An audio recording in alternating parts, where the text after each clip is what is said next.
Hello friends, आज की ताज़ा खबरों में आप सभी का स्वागत है। झारखंड की तमाम छोटी बड़ी खबर इस वीडियो में देखने को मिलेगी। सबसे पहले बड़ी खबर, व्हाट्सएप के जरिए आज बच्चों तक पहुंचेगा सिलेबस। एक बड़ी खबर की राज्य के हाई स्कूल और +2 स्कूलों के छात्र छात्राओं को व्हाट्सएप ग्रुप के माध्यम से रविवार को संशोधित सिलेबस जारी किया जाएगा। जो बच्चे व्हाट्सएप ग्रुप में नहीं जुड़े हैं उन्हें क्लासवार बुकलेट तैयार कर संशोधित सिलेबस उपलब्ध कराया जाएगा। स्कूली शिक्षा और साक्षरता विभाग ने संशोधित सिलेबस का PDF फाइल तैयार कर लिया है और रविवार से इसे बच्चों को उपलब्ध करा दिया जाएगा। साथ ही बता दें, व्हाट्सएप ग्रुप के अलावा स्कूली शिक्षा और साक्षरता विभाग विद्या वाहिनी ऐप और JIPC, JCERT और JIC और जिले के वेबसाइट पर भी उपलब्ध रहेगा। छात्र छात्राएं संबंधित वेबसाइट से भी संशोधित सिलेबस डाउनलोड कर सकते हैं। इसी के साथ ही अगली बड़ी खबर, 9 नवंबर से चलेगी धनबाद गया इंटरसिटी एक्सप्रेस। एक बड़ी राहत की खबर की दीपावली छठ पर्व को देखते हुए पूर्वी मध्य रेलवे ने इंटरसिटी एक्सप्रेस स्पेशल और मेमू स्पेशल ट्रेन चलाने के लिए हरी झंडी दिखा दी है।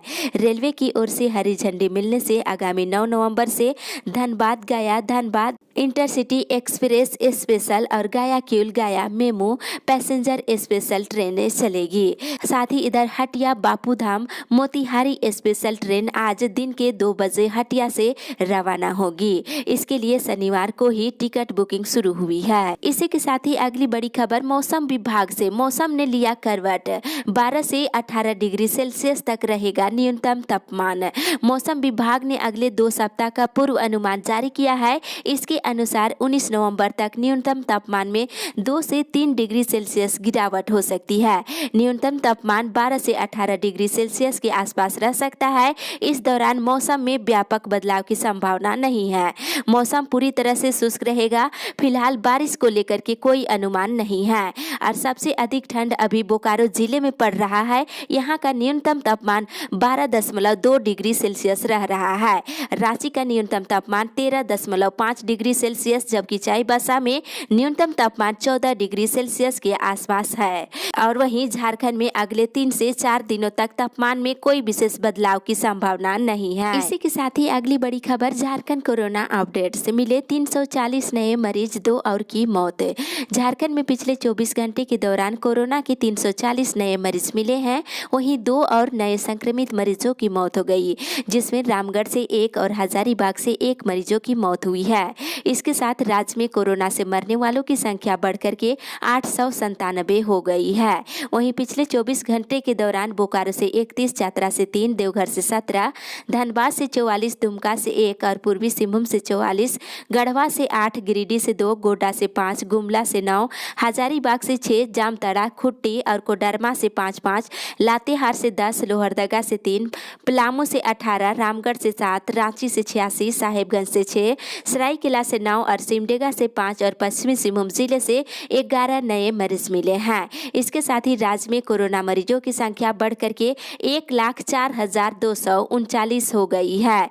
और वहीं अब तक राज्य में कोरोना से 98,776 लोग स्वस्थ हुए हैं और पिछले 24 घंटे के दौरान 411 लोग स्वस्थ हुए हैं। अभी राज्य में कोरोना से ग्रसित 4,566 लोगों का इलाज चल रहा है। इसी के साथ ही अगली बड़ी खबर, तस्करी के शिकार नाबालिगों को हर महीने 2,000 रुपये देगी झारखंड सरकार। एक बड़ी खबर की मुख्यमंत्री हेमंत सोरेन ने शनिवार को मानव तस्करी के शिकार बच्चे और बच्चियों के लिए बड़ा ऐलान किया है। CM ने कहा है कि सरकार ट्रैफिकिंग के शिकार नाबालिगों को हर महीने 2,000 रुपये देगी, जबकि बालिगों को रोजगार मुहैया कराएगी। उन्होंने कहा है कि इसके साथ ही सरकार तस्करों की चुगल से छुड़ाए गए लोगों को हुनरमंद बनाएगी। मुख्यमंत्री ने ये घोषणा दिल्ली से रेस्क्यू करके लाई गई बच्चियों से मुलाकात करने के दौरान किया और उन्होंने कहा कि वर्षों से मानव तस्करी के शिकार होकर यातनाएं झेल रही बच्चियों को अब चिंता करने की जरूरत नहीं है। उनका भाई राज्य की बागडोर संभाले हुए हैं। उनके सपनों को साकार करके सुनहरा भविष्य बनाने की जिम्मेदारी सरकार निभाएगी। इसी के साथ ही अगली बड़ी खबर, पारा शिक्षकों और पारा मेडिकल कर्मियों को नियमितीकरण का लाभ नहीं। एक बड़ी खबर की राज्य में संविदा पर काम कर रहे कर्मियों को नियमित करने के लिए बनी कमेटी ने एक बार फिर से तमाम विभागों से कर्मियों की सूची तलब किया है। पहले भी विभागों को सूची भेजी गई है और इस पर स्पष्ट कर दिया गया है कि संविदा पर काम कर रहे उन्हीं कर्मियों को लाभ मिलेगा जो सीधे तौर पर विभागों में नियोजित है। इस सूची में पारा शिक्षकों और पारा स्वास्थ्य कर्मियों को शामिल नहीं किया जा सकता है। ऐसे में सबसे अधिक लाभ ग्रामीण विकास विभाग में कार्यरत कर्मियों को मिल सकता है। कमेटी विभागों में काम कर रहे कंप्यूटर ऑपरेटरों को लेकर के भी संवेदनशील है, इन्हें भी नियमितीकरण का लाभ मिलने की संभावना दिख रही है। कुल मिलाकर अनुबंध कर्मियों और डेली वेटेज पर काम कर रहे कर्मियों को लाभ दिया जाएगा। इसके साथ ही अगली बड़ी खबर, झारखंड के किसानों को हेमंत सरकार ने दिया दीपावली का तोहफा। किसानों के लिए एक बड़ी खबर कि झारखंड की हेमंत सरकार ने राज्य के किसानों को दीपावली का तोहफा दिया है। हेमंत सरकार ने राज्य के किसानों के लिए प्रति क्विंटल की दर धान खरीद के लिए निर्धारित कर दिया है। राज्य के किसानों से साधारण किस्म का धान 1868 रुपये प्रति क्विंटल और ग्रेड ए का धान 1888 रुपये प्रति क्विंटल खरीदने की मंजूरी दी है। इसके साथ ही बोनस के रूप में 182 रुपये प्रति क्विंटल अतिरिक्त दिए जाने का भी प्रस्ताव है। तो इस तरह से अब किसानों को साधारण किस्म का धान का 1868 रुपये प्रति क्विंटल की दर से मिलेगा और वहीं ग्रेड ए धान के लिए न्यूनतम समर्थन मूल्य 1888 रुपये प्रति क्विंटल की दर से किसानों से धान की खरीद की जाएगी। इसी के साथ ही अगली बड़ी खबर, झारखंड में फिर बढ़ने लगी बेरोजगारी। एक बड़ी खबर की कोरोना काल में झारखंड में बेरोजगारी घटने के बजाय बढ़ने लगी है। अक्टूबर में फिर से देखा जाए तो राज्य में बेरोजगारी बढ़ने के रुझान दिखने लगे हैं। इसी तरह से महीने भर में देखा जाए तो 3.6% का बढ़ोतरी हुआ है। Centre for monitoring of India economy के ताजा आंकड़ों से इसका खुलासा हुआ है। सितंबर में झारखंड में बेरोजगारी दर 8.2% थी। ये अक्टूबर के अंत तक बढ़ करके 11.8% हो गई है। जाहिर है कि अनलॉक प्रक्रिया के बाद खुले उद्योग धंधों और कारोबार और स्वरोजगार की रफ्तार में थोड़ी धीमी है, जिसके कारण अभी रोजगार नहीं मिल सका है। स्कूल, कॉलेज, संस्थान और लोगों की आवाजाही वाले प्रमुख केंद्रों की पूरी तरह खुलने के बाद ही अर्थव्यवस्था का पहिया तेजी से भागकर रोजगार की राह तैयार करेगा। इसी के साथ ही अगली बड़ी खबर, झारखंड में बस भाड़े की नई दर जारी। एक बड़ी राहत की खबर की परिवहन विभाग की ओर से आदेश जारी होने के बाद अब रांची बस ओनर्स एसोसिएशन की ओर से पहले में निर्धारित बस किराए की सूची शनिवार को जारी कर दिया है। बताया गया है कि सरकार के आदेश का सभी एजेंट बस के कर्मचारी पालन करें और पूर्व में बस का किराया जो निर्धारित था उतना ही यात्रियों से किराया ले। किसी भी परिस्थिति में अत्यधिक भाड़ा यात्रियों से नहीं लिया जाए। जो लॉकडाउन से पहले किराया था वही किराया अब बस में लिया जाएगा। रांची से गुमला के लिए 110, रांची से सिमडेगा 180, रांची से लोहरदगा 90, रांची से कुडू 70, रांची से चाईबासा 240 रुपये, जबकि रांची और घाघरा के लिए 110, रांची से धनबाद 200, रांची से बोकारो 160, रांची से टाटा 200, रांची से चतरा 190, रांची से कोलेबिरा 150, रातू रोड से इटकी 40 और रातू रोड से बेड़ो 50, रांची से बुंडू 60 और रांची से तमाड़ के लिए 70 रुपये किराया निर्धारित किया गया है। और आज से अंतरराज्यीय बसों का परिचालन शुरू हो जाएगा। इसी के साथ ही अगली बड़ी खबर, अंशकालीन व्याख्याताओं को मिले निश्चित मानदेय।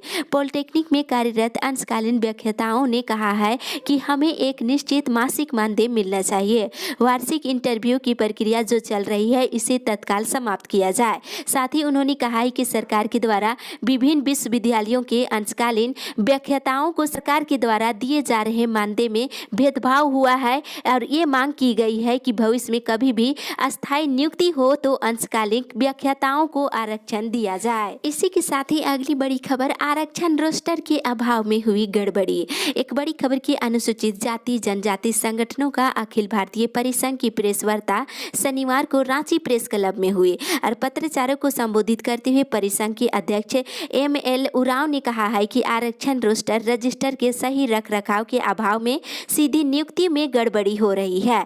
साथ ही प्रोन्नति में आरक्षण नीति का पालन नहीं किया जा रहा है।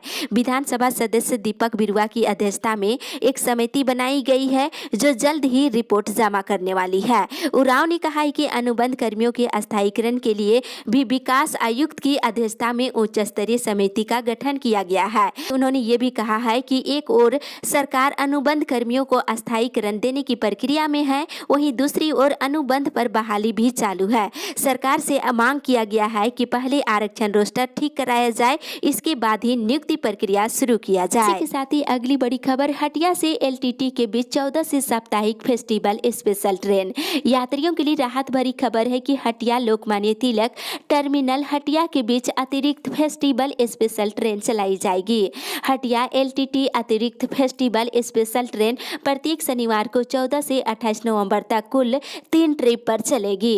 और साथ ही इधर बता दें, रांची पटना रांची के बीच अतिरिक्त फेस्टिवल स्पेशल ट्रेन चलाई जाएगी। रांची पटना अतिरिक्त फेस्टिवल स्पेशल ट्रेन 22 नवंबर को केवल एक ट्रिप चलाई जाएगी। और वहीं गंगा दामोदर की बुकिंग खुलते ही तेज हो रहा रिजर्वेशन। 10 नवंबर से 30 नवंबर के बीच चलने वाली धनबाद पटना गंगा दामोदर स्पेशल के लिए शनिवार दोपहर के बाद बुकिंग लाइन खोल दी गई है। लाइन खुलते ही यात्रियों ने रिजर्वेशन काउंटर पहुंचकर टिकट बनाने लगे हैं और ऑनलाइन बुकिंग भी शुरू हो गई है।